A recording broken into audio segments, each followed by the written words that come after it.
ननं भूतगणादिसेवितं कपेत्थजम्बूफलचारुभक्षणम् उमासुतं शोकविनाशकारकं नमामि विघ्नेश्वरपादपङ्कजम्। जयन्ती मंगला काली भद्रकाली कपालिनी दुर्गा क्षमा शिवा धात्री स्वाहा स्वधा नमोस्तुते। शरणागत परित्राण परायणे सर्वशाति हरे देवी नारायणी नमोस्तुते। माँ भगवती आप सभी का कल्याण करें।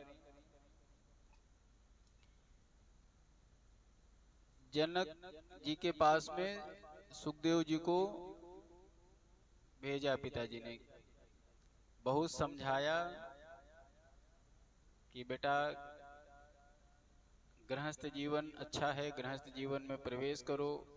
तमाम कुतर्क दिए अपने पिताजी को कि विवाह करना अच्छी बात नहीं है, गृहस्थ जीवन से मोक्ष नहीं मिल पाएगा, भटक जाएंगे। तब उन्होंने कहा कि अगर तुमको आगे बहस करने के लिए मैं नहीं हूं, मैं तुमको कह रहा हूं तुम कुछ दिन जाओ और जनक जी के पास रह करके ज्ञान लेकर के आओ। क्योंकि जब जनक जी के पास में जाओगे तो तुमको कुछ न कुछ प्राप्त ही होगा। अब सुखदेव जी जनक जी के पास जाने का उद्योग करते हैं। इस समय श्री सुखदेव जी व्यास जी के पवित्र आश्रम में रह रहे हैं और उनके मन में शांति नहीं है। वे उदासीन व्यक्ति के समान समय बिताते हैं। उदासीन व्यक्ति और एक जोश में काम करने वाला होता है।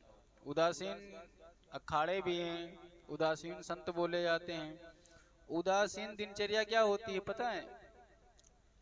बैठे रहो, संध्या आदि पूजा पाठ मन हो कर लो, भोजन मिल गया आ गया तो करो, ना आया तो ना करो।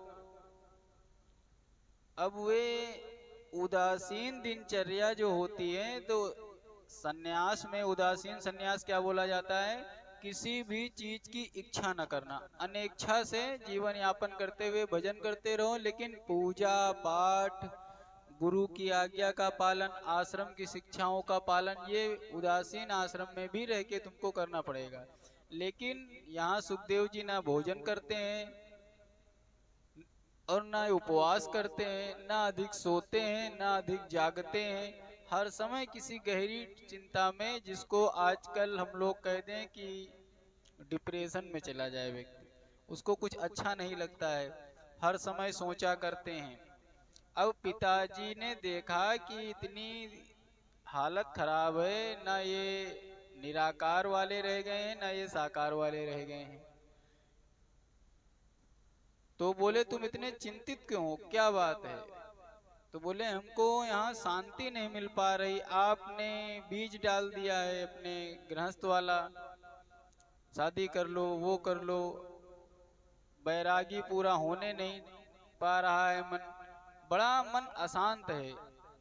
तब व्यास जी ने कहा था तुम जीवन मुक्त विदेह राज्य को देखो कैसे चलाते होंगे। उनको लोग क्या करते हैं? ब्रह्म ज्ञानी बोलते हैं। जनक जी के जो है वो ब्रह्म ज्ञानी हैं और गृहस्थ आश्रम में भी रहते हैं। और दूसरी बड़ी चीज क्या है? वे एक महान राजा भी हैं। तो एक राजा रहते हुए एक ब्रह्म ज्ञानी कैसे आत्मज्ञान प्राप्त किया जा सकता है? तुमको खाली विवाह करने की बात पे इतना तनाव हो गया है। वे विवाह नहीं, वो पारिवारिक गृहस्थ जीवन में रहते हुए भी ब्रह्मचारी का पालन करते हैं और आत्मज्ञानी हैं। अब सुखदेव जी की बात मन में अब यहाँ पर आई कि हाँ सही बात, एक राजा कैसे जो है ब्रह्मज्ञानी हो सकता है, पति पत्नी बच्चों वाला कैसे जो है। अब इनको उनसे मिलने की इच्छा जागृत हुई। देखिए जब तक किसी के मिलने के लिए, जब तक, ये आपको कथाएं क्यों सुनाई जाती हैं?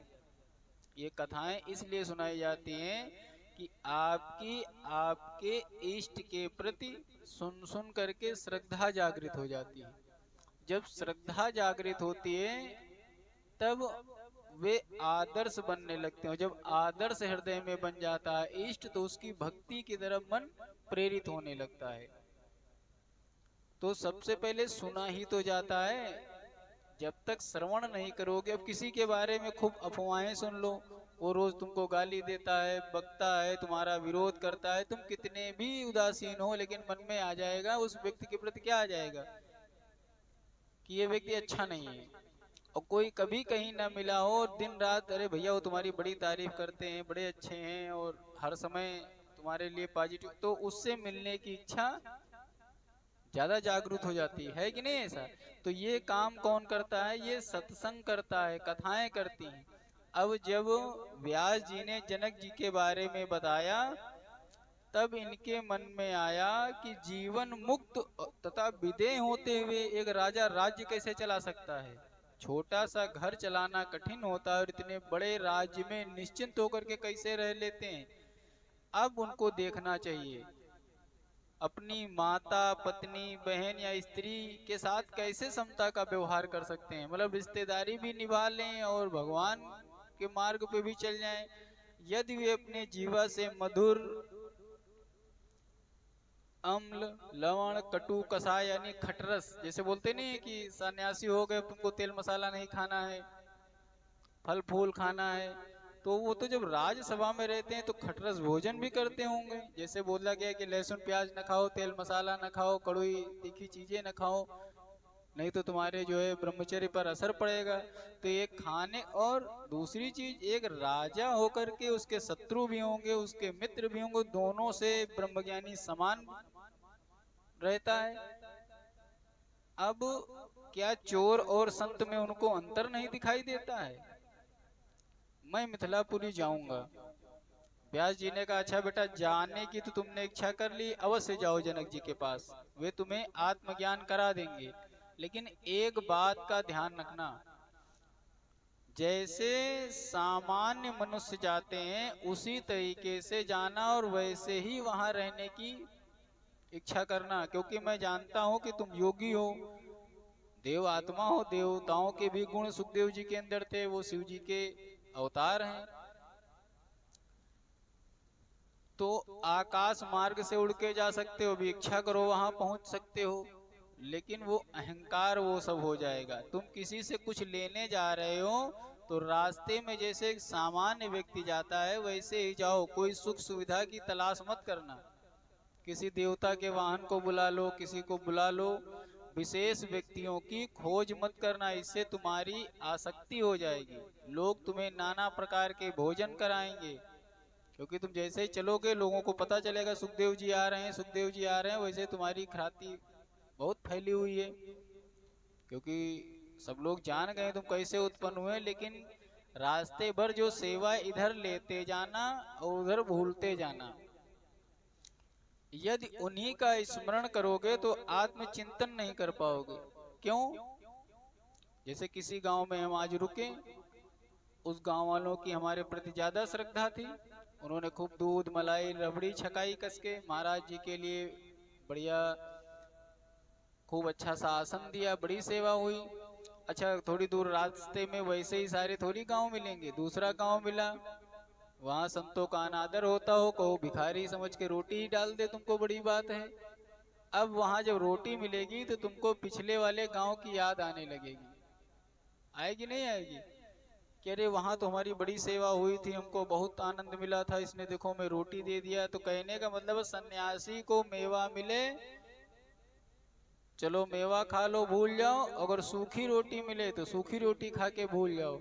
यहाँ पर कहा गया है कि जो आत्मज्ञानी होता है वो नाटक भी नहीं करता है। अरे हम मेवा वेवा नहीं खाते हैं, अब हमको कहीं सेवा मिल गई तो हम तो भाई फलाहार वाले हैं, हम तो ये हैं। आप जो आत्मा कोई आपको निवेदित कर रही है उसको आपको स्वीकार करना चाहिए। जिसके पास अच्छा है वो अच्छा खिलाएगा, जिसके पास बुरा है बुरा खिलाएगा। जो तुम्हारे प्रति श्रद्धा रखता है तुम्हारी विनती करेगा, तुम्हारी स्तुति करेगा। जो तुम्हारा विरोधी है वो तुमको गाली देगा, तुम्हारे भेष के ऊपर हंसी उड़ाएगा। तो तुमको दोनों चीजें सम समझते हुए जाना है। गाली मिले तब राधे राधे, और स्तुति हो तब राधे राधे। और विदेह राज हमारे जजमान हैं, तो उनके यहाँ किसी भी बात का अहंकार मत करना। बड़ी विनम्रता से उनके सामने जाना, जो आज्ञा दें उसका ठीक से पालन करना। वे तुम्हें आत्मज्ञान दे करके तुम्हारी शंकाओं का समाधान करेंगे।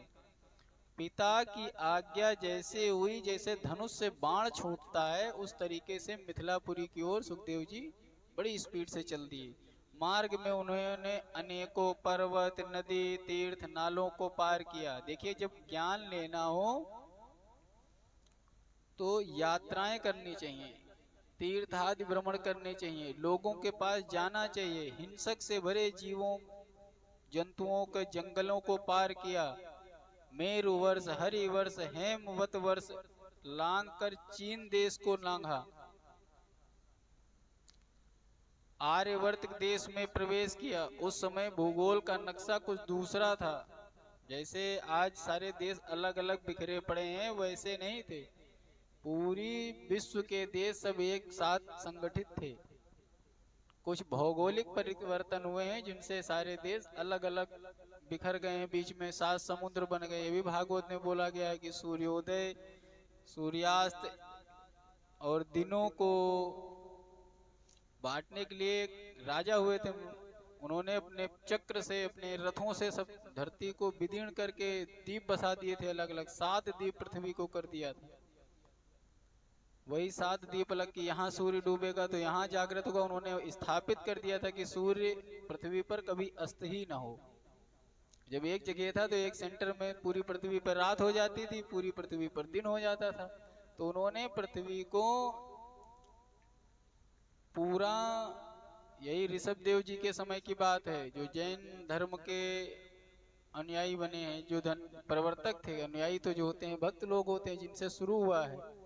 इन्हीं के वंश में महाराज पूरी पृथ्वी को 7 द्वीपों में बांट दिया कि यहाँ अगर जैसे इस समय इंडिया में, भारत में तुम्हारे सूर्योदय है तो दूसरी जगह सूर्यास्त होगा। तो वो क्या करते थे, अपने देश में मानवों के हित के लिए उनका रथ ऐसा घोड़ा था कि वो पूरी पृथ्वी की 7 परिक्रमा लगा लेते थे क्षण भर में। इतना तेज वाहन उनके पास चलने वाला था। तो उन्होंने पूरी पृथ्वी को, जब ये सुखदेव, जबकि ये कथा है उस समय सारी पृथ्वी एक जैसी थी। कहीं बीच में, क्योंकि ब्रह्मचारियों को, ब्रह्मचारी लोग जब सतयुग था उस समय समुद्र लंघन मना किया जाता था। तो कोई ब्रह्मचारी संत जब समुद्र बीच में पड़ जाएगा दूसरे देश को ज्ञान कैसे देने जा पाएगा। तो समुद्र लंघन अभी भी ब्रह्मचारियों को, सन्यासियों को समुद्र के ऊपर से नहीं जाते हैं। वो समुद्र लंघन नहीं किया जाता है। वीजा पासपोर्ट वगैरह सन्यासी नहीं बनवाते हैं। अब सब देशों को पार करते हुए आर्यवर्त में प्रवेश किया। उस समय भूगोल का नक्शा समझ जाइए दूसरा था। बड़े बड़े सुंदर नगर, रत्नों से भरे बाजार दिखाई पड़े। वे महाराजा जनक द्वारा पालित मिथिला नगरी में पहुंचे। अब उस हिसाब से अगर देखा जाए तो बिल्कुल दूसरे कोने से चले थे और दूसरे कोने में आए। मिथिला कहाँ मानी जाती, बिहार, नेपाल, उधर से फिर पहाड़ चालू हो जाते उधर से। तो महाराजा जनक जी की नगरी में पहुंचे। वे राजमहल की ड्योढ़ी पर पहुंचे थे। द्वारपाल ने उन्हें डांट कर रोक दिया। कहाँ घुसे जा रहे हो बाबा। सुखदेव जी के मन में किसी प्रकार का खेद नहीं हुआ। वे चुपचाप एक ओर खड़े हो गए। सिर पर चिलचिलाती धूप थी, लेकिन वे पिताजी की आज्ञा मानते हुए किनारे खड़े रहे। अब द्वारपाल ने सोचा कि ये तो कोई संत मालूम दे रहा है, आत्मज्ञानी मालूम दे रहा है। तब उन्होंने कहा अच्छा जाओ बाबा। जब देखा पूरा दिन ये धूप में खड़े हैं, कुछ बोले ही नहीं, हाँ नहीं, तो उसने अगली ड्योढ़ी पर पहुंचा दिया। मतलब अपने गेट से कहा जाओ यहाँ से। अब जब अगली ड्योढ़ी पर गए तो अंदर दूसरे दरवाजे पर रुके हुए थे। तब मंत्री ने जनक को सूचना दी कि सुखदेव जी आए हैं।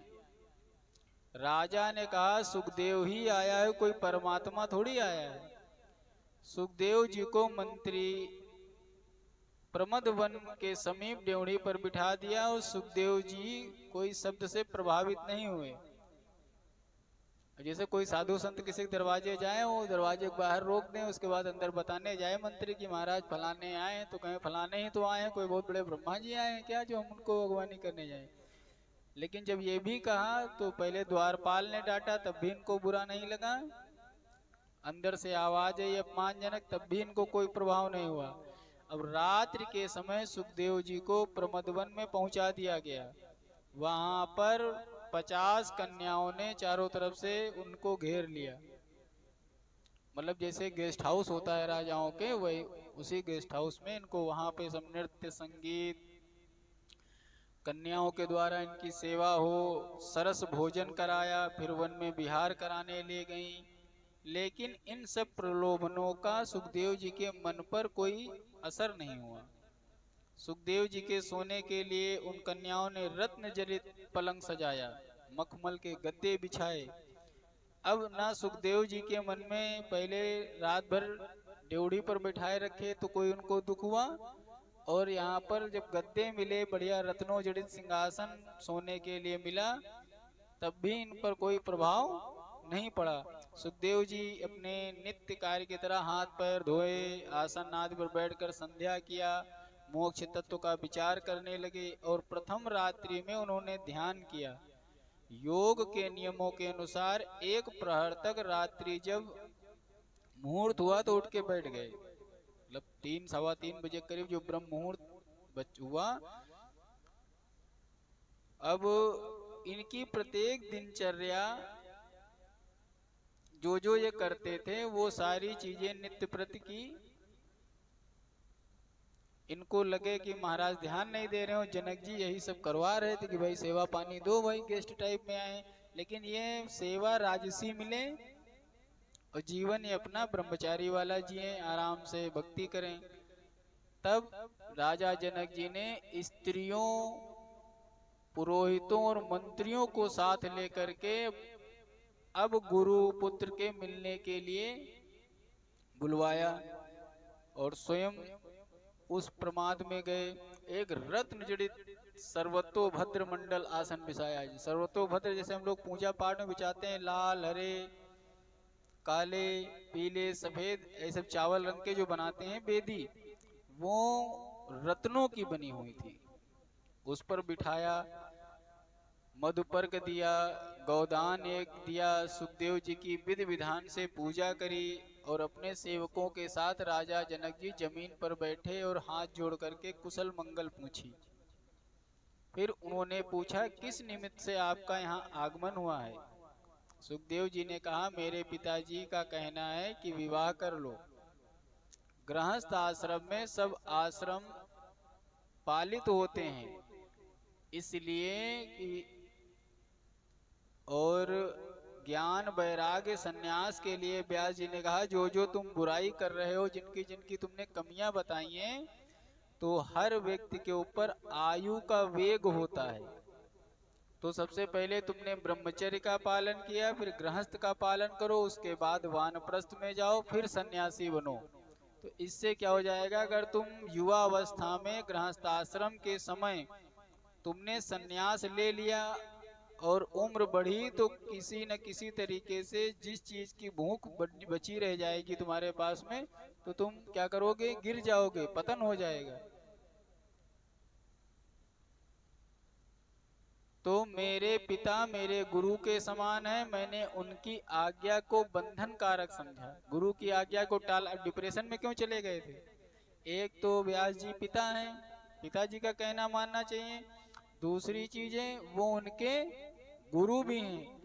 अब गुरु अगर कह दे किसी शिष्य से आचरण पकड़ करके कि बेटा तुमको दीक्षा दे दिए हैं, तुम ब्रह्मचारी हो गए, जाओ शादी कर लो जा करके, तो शिष्य को नियम है वो जा करके गुरु की आज्ञा पालन करे। या गुरु ने आज्ञा दे दी किसी गृहस्थ को कि तुम चले जाओ सीधे, तुमको सन्यासी बन के रहना है, तुमको घर नहीं जाना है, तो दीक्षा लेने में कुछ लोग यही तो डरते हैं कि हम जाएं दीक्षा लेने के लिए, गुरु की दृष्टि में अगर तुम साधक निकल आए तो उन्होंने कह दिया ठीक कल से आश्रम में रहना, मत जाना। अगर गुरु को प्रिय लग गए, जैसे हम भगवान की खूब भक्ति कर रहे हैं, तो भगवान की भक्ति क्यों करते हैं कि भगवान हमको अपना ले, अपनी शरण में ले लें, हम भगवान के पास रहना चाहते हैं, तभी तो हम भगवान की भक्ति करते हैं। लेकिन अभी सभी लोग ये जान जाएं कि हम भगवान की भक्ति करेंगे और भगवान हमको कले उठा लेंगे, तो कोई भक्ति करेगा? मतलब सबको पता चल जाए कि हम भगवान की भक्ति करेंगे और भगवान हमसे बस प्रसन्न हो जाएंगे और कल हमको बुला लेंगे अपने पास में। भैया 99% लोग भक्ति करना बंद कर देंगे, करेंगे नहीं करेंगे ना कि अरे तो हम भक्ति कर रहे हैं तो हमको बुला रहे हैं। लेकिन इसीलिए भगवान का प्रतिनिधित्व करने के लिए पृथ्वी पर एक स्वरूप दे दिया, किसका? गुरु का। अगर आप दीक्षा लेने गए हो, दीक्षा ले खूब ब्रह्मचारी हो आप, बिल्कुल तगड़े कट्टर वाले, अगर गुरु जी की दृष्टि में कुछ उल्टपटांग लगा, अगर उन्होंने आदेश दे दिया कि कल से तुमको जो है गृहस्थ जीवन व्यतीत करना है, जाओ कहीं से अच्छी सी स्त्री देखो, ये जो को हम बता रहे हैं कन्या, जाओ अपने विवाह कर लो, कल से गृहस्थ आश्रम में रहना है, तो उस दीक्षित शिष्य का जो है परम कर्तव्य है कि वो गुरु की आज्ञा का पालन करे। अगर कहीं पे कोई गृहस्थ गया हुआ है, दीक्षा लिया है, सब कुछ है, लेकिन गुरु जी कहते चला उठाओ बाल्टी, कल से आश्रम में रहना, झाड़ू पोछा करो, घर नहीं जाना है, तो यहाँ पर धर्म कहता है उस व्यक्ति को तुरंत वहीं पर ही रहना, क्योंकि गुरु की आज्ञा क्या, अगर वो घर चला आया तो उसने भगवान की आज्ञा का उल्लंघन किया है माना जाएगा। तो व्यास जी के जब कहा कि बेटा मैंने तुमको सब पढ़ाया लिखाया लेकिन तुम विवाह कर लो, तो ये ज्ञानी भी हैं तो इसलिए विवाह नहीं कर रहे हैं, और ये भी ज्ञान है कि हम जितना मेरा ज्ञान है सब नरक मिट्टी में मिल जाएगा अगर मैंने गुरु को अनादर किया, तो ये डिप्रेशन में तभी चले गए कि विवाह करने का मन नहीं है। व्यास जी तो यही जनक जी से बता रहे हैं कि मैंने उनकी आज्ञा को बंधन कारक समझा, ना उनकी आज्ञा टाल सकता हूँ, ना मैं अपने मन की कर सकता हूँ। उन्होंने संशय में देख करके कहा कि आपके पास चले जाओ, तो मैं आपके पास उपदेश प्राप्त करने के आया हूँ कि मोक्ष प्राप्ति के लिए हमें क्या करना चाहिए। यहाँ पे ये हम लोगों के भी मन में समस्या आ जाती है बहुत बड़ी कि भाई हम धर्म मार्ग में चलें कि गृहस्थ में चले जाएं। ये युवाओं के लिए मैसेज है यहाँ पे। तो क्या बोलते हैं, तपस्तीर्थ प्रत्यज्याश्च स्वाध्यायाय तीर्थ सेवनम ज्ञानम वावद राजेंद्र मोक्षम प्रतिचा कारणम। हे राजन, मुझे आप बताइए, तप, तीर्थ, व्रत, योग, यज्ञ, वेद का स्वाध्याय, तीर्थों का सेवन, उत्तम ज्ञान, इनमें से जीव को संसार चक्र से मुक्त करने का कौन सा श्रेष्ठ उपाय किया जाए, जो मुक्ति का साक्षात साधन हो, वो हमें आप बताइए। सुखदेव जी के ऐसा प्रश्न करने पर जनक जी ने कहना प्रारंभ किया, क्या सुखदेव जी, मोक्ष चाहने वाले को जो करना चाहिए उसे आप सुनिए। जात कर्म, नामकरण आदि संस्कारों के बाद उपनयन संस्कार हो। ये बात समझो, सबसे पहले तुमको तो संस्कारवान यहाँ होना। ये क्या कहने का मतलब है कि संस्कारी होना चाहिए, ब्रह्म विद्या का अध्ययन करे, गुरु दक्षिणा दे करके वापस आए। तो सबसे पहले भी किसी भी व्यक्ति को क्या करना है, ये बचपन से एकदम से भाग करके नहीं बाबा बन जाना। सबसे पहले तुमको, क्योंकि हर जगह पर जानते हो ज्ञानी की पूजा होती है, ये मूर्ख आदमी खाली गोबर उठाएंगे जगह जगह। इसलिए सबसे पहला है कि आपको शिक्षित होना अनिवार्य है। ये सोचो कि हम शिक्षा नहीं प्राप्त करेंगे, पढ़ाई मेहनत नहीं करेंगे तो कहीं वैल्यू नहीं, चाहे वो संन्यास आश्रम में रहो चाहे वानप्रस्थ में रहो। तो सबसे पहला उपदेश क्या दिया जनक जी ने कि सबसे पहले 25 इयर्स जो वैदिक रूप से बोले गए, आपको स्नातक होना आवश्यक है।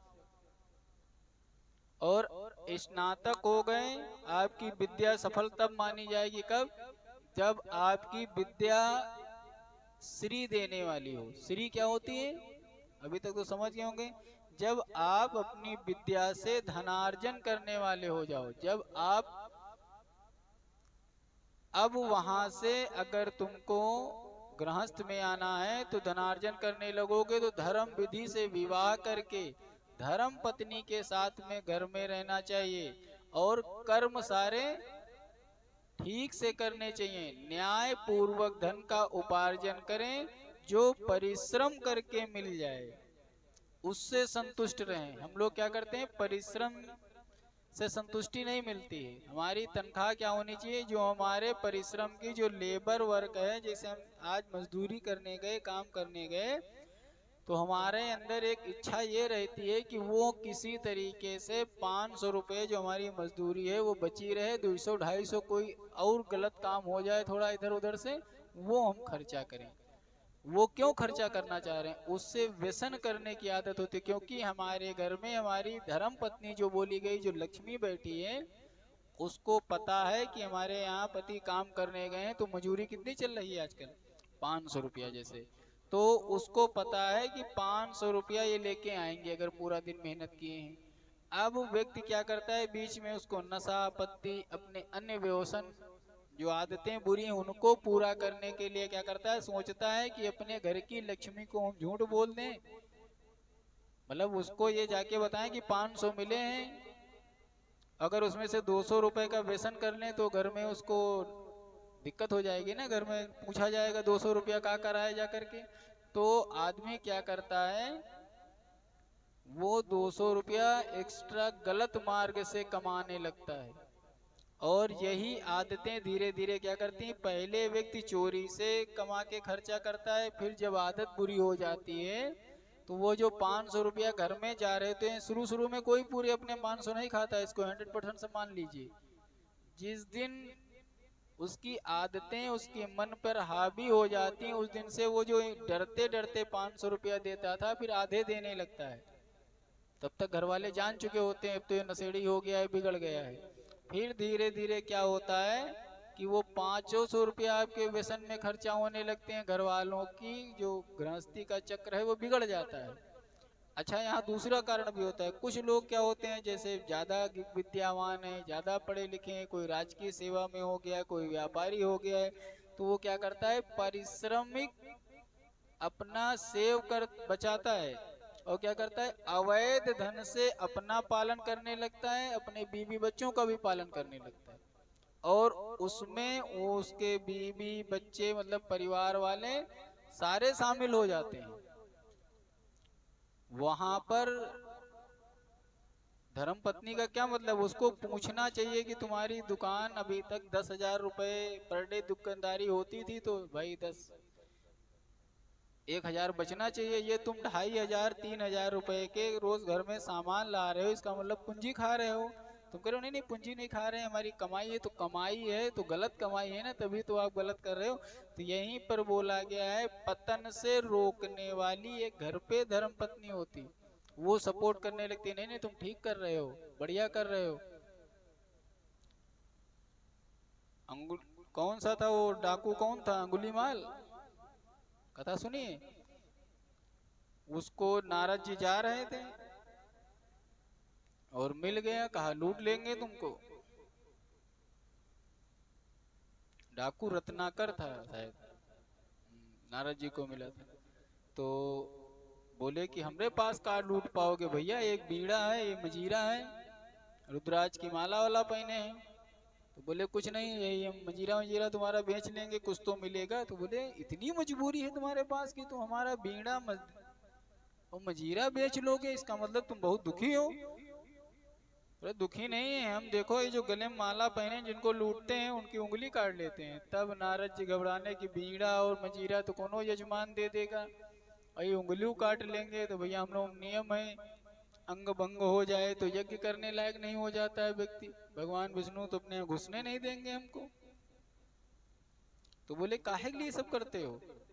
तो रे हमको तुम ज्ञान देने आए हो, हम बीबी बच्चे परिवार, हमारे घर में दो बूढ़े माँ बाप हैं, एक लड़का है एक लड़की है, एक बीबी है। तो बोले हाँ, तो उसको तुम पाल नहीं पाते हो?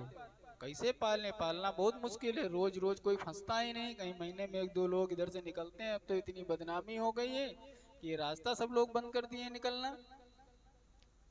तो बोले ठीक है, हम तुमको सब दे जाएंगे, उंगली उंगली बाद में काटना पीटना। जाओ अपने घर में चले जाओ, एक बार पूछो जो ये तुम्हारी सब कमाई खा रहे हैं, तुम पहले ये बताओ ये अच्छा काम कर रहे हो कि गलत काम कर रहे हो? तो उस डाकू ने कहा महाराज कर तो गलत काम रहे हैं। तो कहीं जब तुम्हें पता है गलत काम है, हम भी कह रहे हैं गलत है, लेकिन अब मजबूरी भाई तुम्हारी, ये परिवार रखे हो, लेकिन हमको प्रसन्नता तब होगी तुम अपने घर चले जाओ और उनसे पूछ लो जाकर के हम जो गलत काम कर रहे हैं, यहाँ नहीं कभी भी पाप का दंड तो भोगना पड़ेगा। तो तुम तो इतनी मेहनत कर रहे हो, जान जोखिम में डाल करके, यहाँ राजा के सैनिक आ जाए तो तुमको मरना भी पड़ जाएगा, वो मार के डाल देंगे। तो बोले हाँ महाराज खतरा तो बहुत है चोरी चमारी में, ईमानदारी से काम करने में कोई खतरा नहीं है, लेकिन चोरी डकैती और सब करने में बहुत खतरा है, कब पुलिस की गोली पड़ जाए, कब सिपाही मार दें। तो बोले जाओ घर चले जाओ, एक बार पूछ तो लो जिनके लिए जान हथेली के लिए घूम रहे हो, वो लोग तुम्हारे पाप में हिस्सा लेंगे। तो बोला बाबा पंडित जी बहुत होशियार हो, हमको ज्ञान बता रहे हो मीठी मीठी बातें करके, और निकल लो खट्ट से। तो बोले क्या करना है? कह लो यही हमरा चला ले लो, पेड़ में तो बांध। तो वही नारद जी को पेड़ में जम के कस के बांध दिया और जल्दी से घर पे आया, अपने महतारी बाप के पास आया। ऐसे बताओ पिताजी माताजी? बोले हाँ भैया तुम खाली हैं चले आए? कहने नहीं हम भी आएंगे, बहुत कुछ लेके आएंगे, लेकिन एक बाबा मिला है, उसने पूछा है हमसे कि तुम लोगों की हम जो ऐश्वर्य भोग रहे हो, यहाँ खान पान सारी सुविधाएं तुमको मिल रही हैं, तो जो हम गलत काम करके लाते हैं इसका पाप भी मिलेगा। तो कहीं हाँ बेटा ये तो हम भी जानते हैं पाप मिलेगा।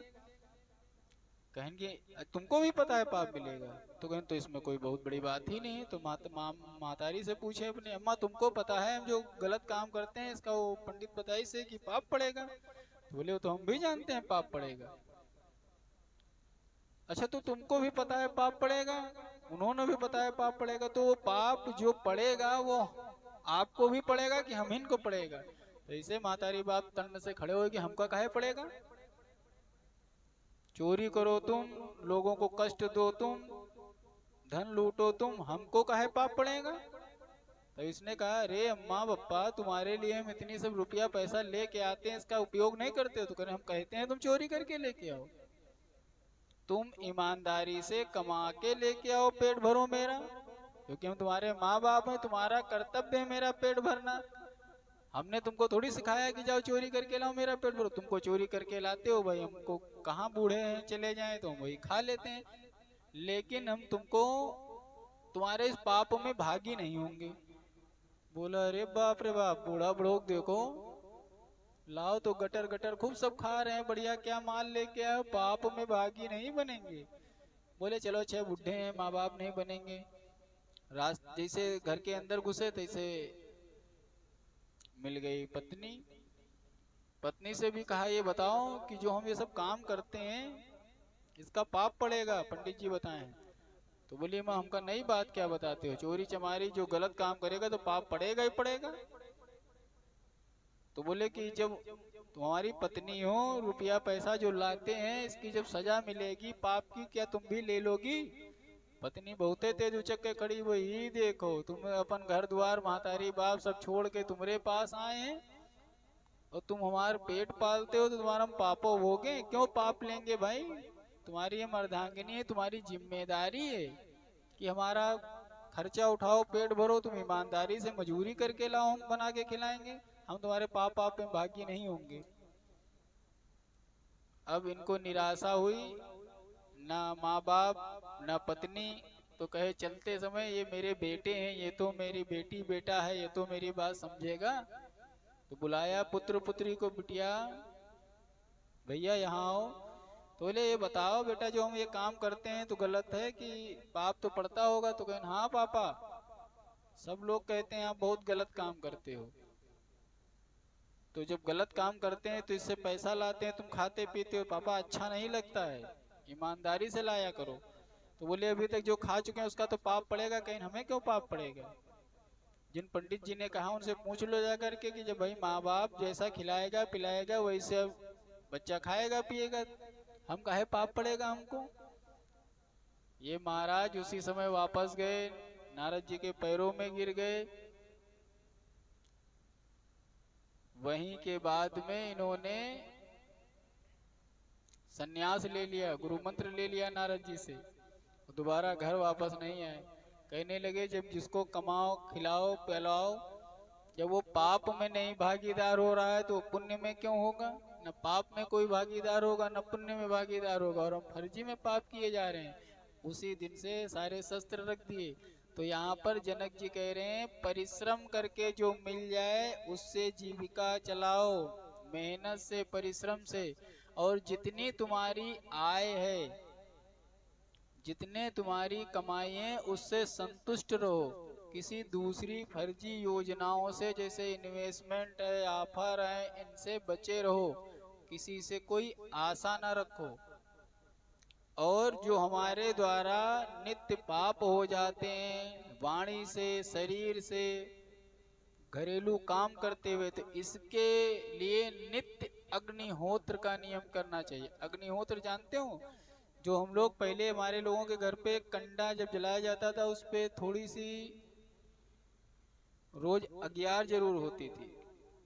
हर घर में अग्यार होना चाहिए। नहीं कुछ हवन हो पाता था तो एक धूप की लकड़ी आती है, देवदार की, चीनी और घी मिला के कंडे की आग पे 4-5 आहुति डाल करके और आचमन कर दिया जाता था हर घर में रोज। इससे कोई वायरस नहीं फैलते थे। दूसरी चीज क्या होती थी? पापों का समन होता था। हर ब्रह्मचारी को नित्य हवन घर में करना चाहिए, गृहस्थों को भी करना चाहिए। तो मन की वासनाओं को मिटाने के लिए अष्टांग योग, संध्या वंदन, पूजा पाठ, नित्य उपासना करता रहे। और हर गृहस्थी को सबसे पहला क्या नियम ले लेना चाहिए? अगर उसको पाप से बचना है तो देखिए भोग विलास की तरफ दिमाग ले जाओगे तो बहुत फंसते चले जाओगे। तो जनक जी ने क्या कहा? सबसे पहला उसको ले लेना चाहिए कि कितना भी नुकसान हो लेकिन सदैव सत्य बोलना चाहिए। सबसे पहला नियम है कि सत्यवादी होना चाहिए। मन वचन कर्म से सदैव पवित्र रहिए। और कब तक रहिए? जब तक तुम्हारे पुत्र पौत्र हो जाएं, यानी लगभग तुम जैसे ही गृहस्थ समय पूरा हो जाए वैसे ही वानप्रस्थ आश्रम में चले जाओ। वानप्रस्थ की अवस्था ये कर्मों को जलाने की होती है। स्त्री से पूछे, वानप्रस्थ में जाना है तो यहाँ पर स्त्री से पूछें अपनी कि उसका बेटा, देखिए एक और शास्त्रोक्त नियम है, विधवा जैसे बोलते हैं, जिस स्त्री के पुत्र होता था, पुत्र की जिम्मेदारी होती थी, वो स्त्री सती नहीं होती है, क्योंकि उसका आश्रयदाता युवा या बालक पुत्र होता था। इतिहास में आतंकी आने लगे, राज्यों पर हमले होने लगे और स्त्रियों की अस्मिता लूटी जाने लगी, धन बहन बेटी लूटी जाने लगी। तो उन्होंने, और क्या हुआ, लूटी हुई स्त्रियों को भोग वस्तु समझी जाने लगी। तो वहां पर माताएं क्या करती थी कि अब मेरा राजा हार गया है, मेरा पति हार गया है, तो मैं अब जानवरों की तरीके से हमको सब नोच डालेंगे। तो क्या करती थी, हर छत्राणी, हर राजा की रानी एक लकड़ी का हवन कुंड तैयार रहता था हर समय, कि अपने आप को कहो सर काट के डाल दें, कहो खाल नोच लें, कहो निवस्त्र करके करें, मतलब क्या बेइज्जती करें अपनी विजय का जुलूस मनाने के लिए। जिसको बोलते थे कि पहले क्या होता था कि सतयुग में कि स्त्री इतना अपने पति को मानती थी, कहते थे ये मर गए, इनके बगैर यहाँ जीवन क्या करें, क्योंकि उस समय ऐसी रीतियां थी, इसका मुंह नहीं देखना, तो अपने पति के साथ चिता में बैठ जाते। कोई जबरदस्ती कभी नहीं रही है। जैसे कि आपने पुराणों में पढ़ा होगा, जिनकी माताएं होती, राजा दशरथ जी, दशरथ जी के पुत्र जवान थे तो राजमाताएं सती हुई नहीं हुई, क्योंकि सुरक्षित थी। कुंती ने अपने बच्चों को पाला, सती नहीं हुई। सामाजिक प्रतिरोध के डर से माद्री को लगा कि संकोच होगा कि अब हमारी वजह से समाज में दिक्कत होगी, तो वो अपने पति के साथ में सती हो गई। यहाँ कोई जिसके पुत्र होता था वो सनाथ मानी जाती थी। जिसके पुत्र हो जाए उसको, जैसे बोलते हैं पुत्रवती स्त्री अगर विधवा भी है तो उसको देखने से कोई दोष नहीं है, वो वैधव्य दोष की भागी नहीं मानी जाती है। कुछ लोग होते हैं कि विवाह में विधवा कोई है तो वो विवाह में नहीं शामिल होती, कहीं किनारे बैठी रहती है कि इसको सामने न पड़े। तो जिसके लेकिन पुत्र हो, यानी उसका गारंटर है, अगर पति नहीं है तो उसका पालन पोषण उसको इधर उधर भटकने नहीं देगा, वो पुत्र के द्वारा पोषित हो जाएगी। अपनी माँ को अपना बेटा कभी भूखों नहीं मरने देगा। तो बात यहाँ पे समझ में आएगी। जब वानप्रस्थ जा रहे हो तो जाना तुमको है, लेकिन पूछ लो किससे, अपनी पत्नी से, कि तुम अपने बेटे के साथ, क्योंकि अब तुम्हारा बेटा गृहस्थ जीवन में प्रवेश कर रहा है ना, तुम्हारा बेटा तुम्हारा पालन पोषण और सही से देख रेख कर रहा है, तो वो अगर माँ चाहे तो अपने बेटे के साथ, क्योंकि बेटे को या माँ को बेटे से अलग करने का अधिकार पति को नहीं दिया गया है शास्त्रों में। तो अपनी बोले क्या, अपनी स्त्री से पूछ लो, वो चाहे तो साथ चल सकती है और नहीं चाहे तो वो यहीं अपने बेटे के साथ में रह सकती है। अब जब वानप्रस्थ में आप जाएंगे तो यहाँ के राजसी भोग जितने भोगने थे गृहस्थ में भोग लिए। कंद मूल फल औषधियों के बीज का सेवन करें। काम क्रोध लोभ मोह मद मत्सर इन पर विजय प्राप्त करने का अभ्यास करें और सब अग्नियों को अपने में समाहित कर लें। वीर वैराग्य लेकर जब घर से निकल पड़े तो इसको करते करते तुमको 20-25 साल लग जाएंगे, क्या ठहरने के लिए। देखो पहले राजा महाराजा लोग क्या करते थे, आश्रम पोषित करे रहते थे। आश्रम जहाँ जाते थे तीर्थों में अपने आश्रम बनवाए हैं, धर्मशालाएं बनवाए हैं, मंदिर बनवाए हैं। तो जब वानप्रस्थ में जाते थे जो लोग, तो उनके लिए वो अपनी जवानी भर की कमाई में सब जगह जगह सब बने रहते थे। तो उनमें वानप्रस्थी लोग रुकते थे, खाए पिए, कोई मालिक नहीं बनता था। आश्रम में रुके, खाए पिए, बनाए, आज यही नहीं अच्छा लग रहा मथुरा, चलो काशी चलते हैं। काशी में रहे आश्रम में, काशी से निकले अयोध्या चले गए, अयोध्या से निकले तो जहाँ मन लग गया वहाँ कुटिया बना के रह लिए।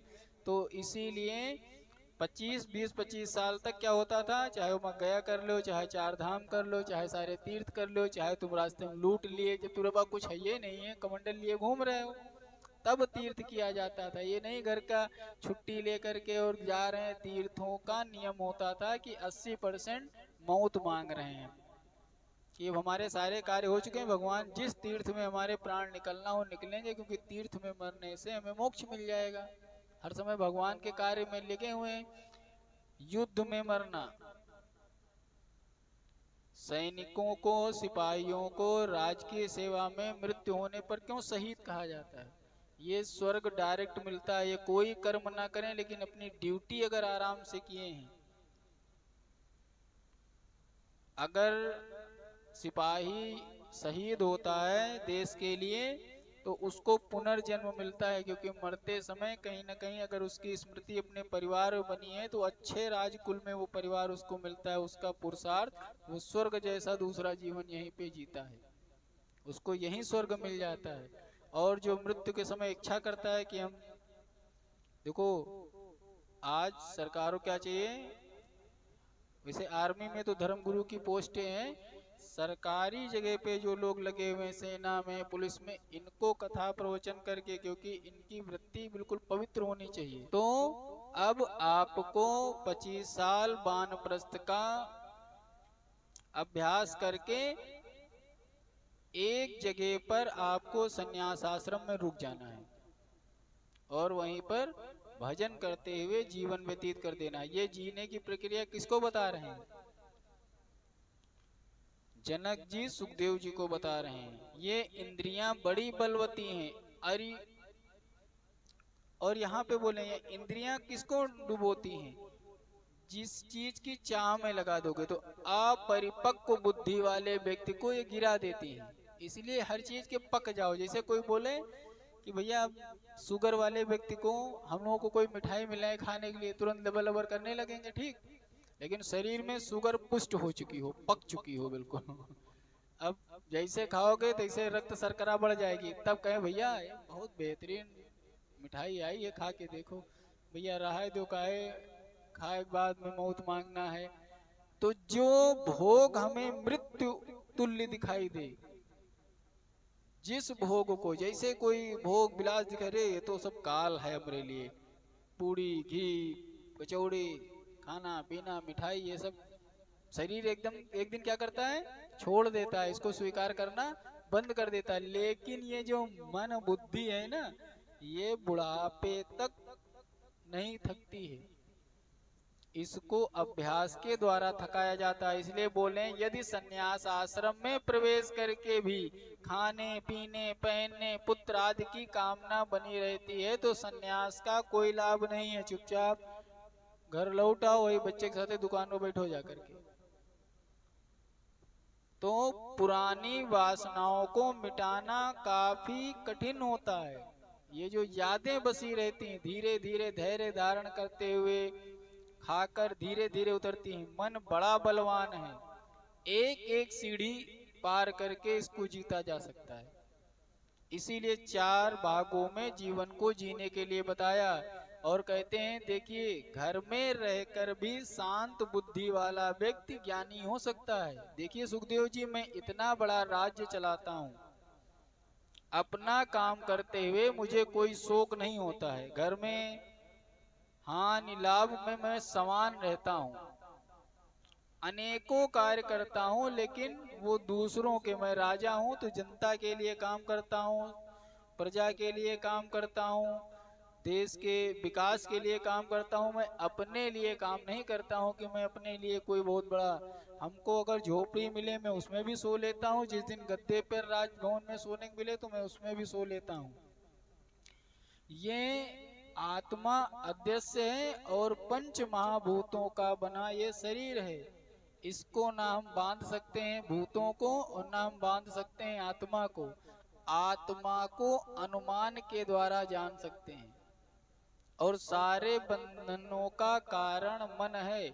इसलिए हे सुखदेव जी, मन निर्मल हो, अगर आपका मन शुद्ध हो तो बंधन नहीं होगा। जैसे ट्रेन से आप गए, रिजर्वेशन कराए, मन तो पक्का है ना कि ये ट्रेन मैंने खरीद ली है। अगर यहाँ से हरिद्वार के लिए रिजर्वेशन कराओ तो मन में ये हमारे नहीं रहता है कि ये ट्रेन मेरी है, मन में रहता है यहाँ से बैठे हैं हरिद्वार में उतर जाएंगे। अगर मन तुम्हारा कहने हरिद्वार में काहे उतरेंगे, हम आगे और चले जाएंगे, तो ये काला कोट वाला मिलेगा, काल रूपी, तुमको पकड़ेगा, यमदूतों को बुलाएगा, आरपीएफ बुलाएगा, पीट के उतार दिए जाओगे। इसलिए मन में ये पक्का कर लो कि ये मिला है और एक जिस दिन इसकी यात्रा पूरी होगी ये छोड़ देना है। तो मन का कारण बताया किसने? जनक जी ने कहा सुखदेव जी, ये मन ही बांधता है, ये ना कोई तीर्थ स्थान से इस पे फर्क पड़ेगा। और ज्ञानी पुरुषों को चाहिए, क्या करना चाहिए? हमेशा विद्या का अभ्यास करना चाहिए। जीव अविद्या के कारण बंधता है और विद्या से मुक्त होता है, तो ज्ञानी पुरुषों को चाहिए सदा वो विद्या का अभ्यास करें।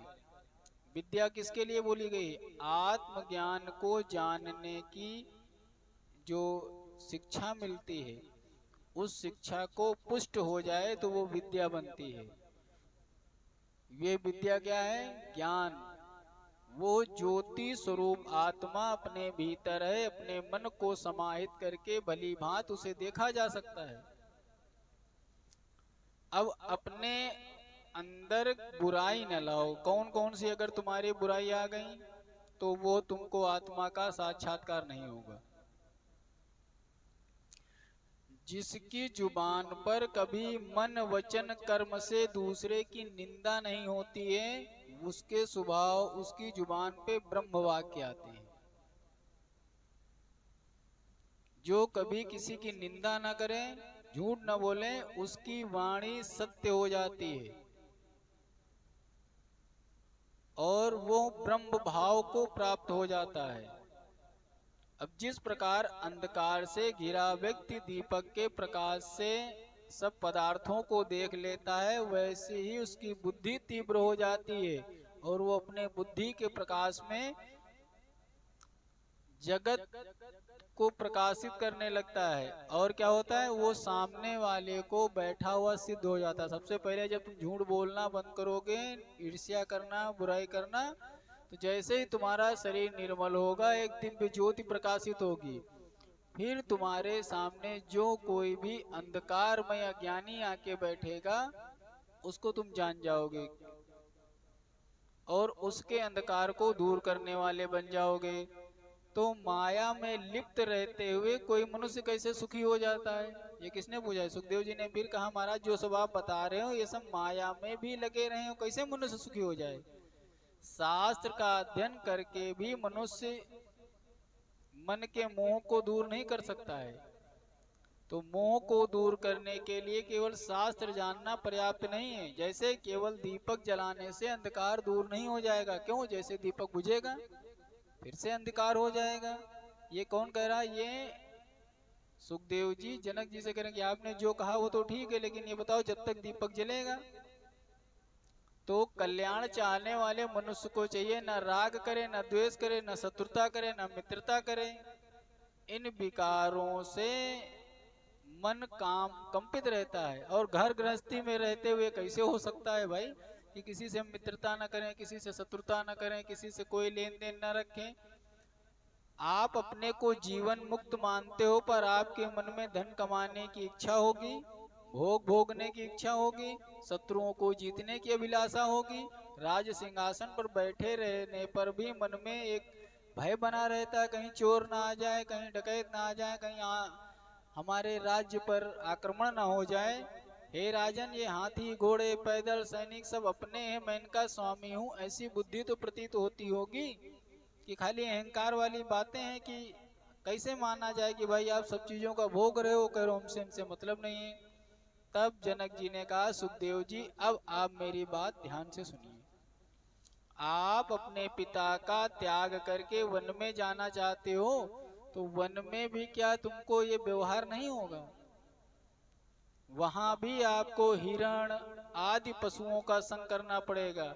हिरण वगैरह आएंगे, जो प्रेम करने वाले सुंदर पशु पक्षी हैं, उनकी तरफ तुम्हारा मन आकर्षित होगा। और वहीं पर हिंसक शेर मिलेंगे, चीता मिलेंगे, सियार मिलेंगे, उनको देख के तो तुम्हारे अंदर वहां भी तो मन भयभीत होगा, कहीं ये आक्रमण ना कर दें। क्योंकि जानते हो स्वभाव दोनों के अलग अलग हैं। तो इसीलिए ये पृथ्वी जल तेज वायु आकाश सर्वत्र भूत फैले रहते हैं। जन जैसे घर में रहते हो कि हमको ये अच्छा बुरा है, तो वन में भी वहाँ अच्छे बुरे लोग मिलेंगे।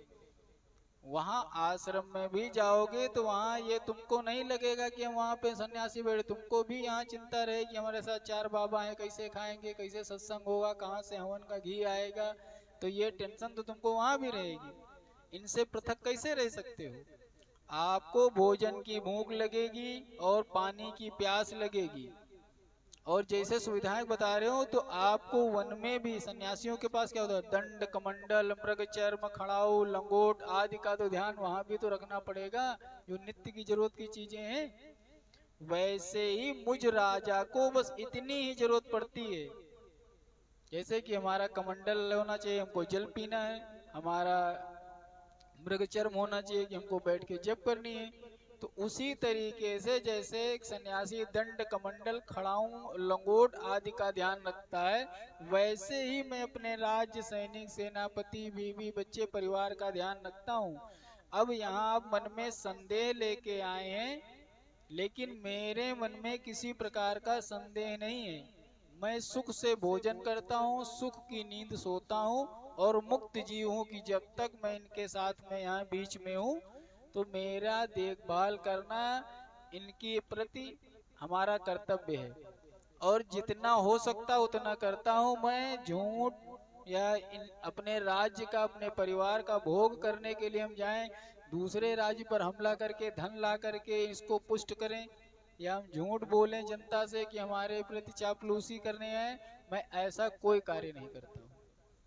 और जब मैं जीवन मुक्त रहता हूँ तो मेरी प्रजा भी संतुष्ट रहती है, और हमारे यहाँ शत्रु भी आक्रमण नहीं करेंगे। क्यों? क्योंकि वो जानते हैं कि मेरे खजाने में कोई मैं संग्रह करके रखने वाला, अगर मेरे खजाने में कर से पैसा आया है तो मैं वो प्रजा पर ही लगा देता हूँ। मैं अपने पास, हमारे पास स्टोरेज नहीं कि कोई लूटने आए, मैं राज्य को भी वैसे ही चलाता हूँ। इसलिए आपके विपरीत सोचते हैं कि मैं फंस जाऊंगा और मैं मुक्त रहता हूँ, इसलिए आप बंधन में पड़े हैं, मैं मुक्त हूँ। और इस शंका को अगर आप लेके रहोगे, चाहे गृहस्थ में रहो चाहे वानप्रस्थ में रहो, आप सदा दुखी रहेंगे। इसलिए इन संदेहों को मन से निकाल दीजिए। महाराज जनक की बात सुनकर सुखदेव जी बड़े प्रसन्न हुए, उनके सारे संशय दूर हो गए कि आप चाहे, ये आपके लिए भी संदेश है, आप चाहे घर में रहो चाहे बाहर रहो, चाहे स्टेशन पे पड़े रहो चाहे जहाँ, अगर स्टेशन पर भी पड़े हो घर से भाग के कि हमसे नहीं मतलब है ना, तो आपका वो कंबल भी आपकी आसक्ति रहेगी।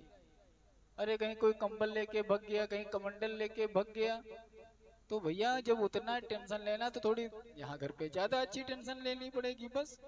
अब जब व्यास जी के पास में वापस आने का मन बनाए और बड़ी प्रसन्नता से देखा इनके चेहरे पर, तो सुखदेव जी के चेहरे पर कोई अशांति नहीं थी, बढ़िया शांत भाव से आए हैं।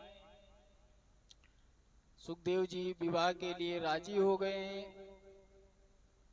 उन्होंने पितरों की पिवरी नाम की कन्या से विवाह किया था, और इनके बारे में अब आगे भाग में बात करते हैं।